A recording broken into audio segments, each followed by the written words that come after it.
Un trionfo straordinario ha caratterizzato la serata di sabato 11 aprile al Dina Orsi di Conegliano, dove si è tenuto il tanto atteso concerto di Tagliamento e Barutti.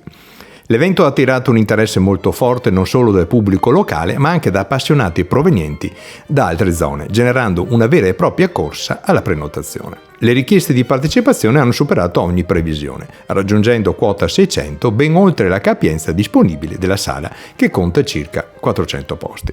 Continua il successo della stagione concertistica promossa dall'amministrazione comunale e organizzata da Avanti Musica. Proposte raffinate e di qualità hanno saputo attirare un pubblico sempre più numeroso e appassionato, dimostrando come la cultura possa rappresentare un elemento centrale nella vita della comunità. A fare la differenza in questa occasione sono stati i due protagonisti, il violinista Paolo Tagliamento e la pianista Anna Barutti. Proponendo un raffinato repertorio cameristico, hanno incantato gli spettatori con sonorità indimenticabili. Il connubio tra profondità espressiva del violino e la raffinata tecnica del pianoforte ha creato un'atmosfera unica, capace di coinvolgere emotivamente il pubblico.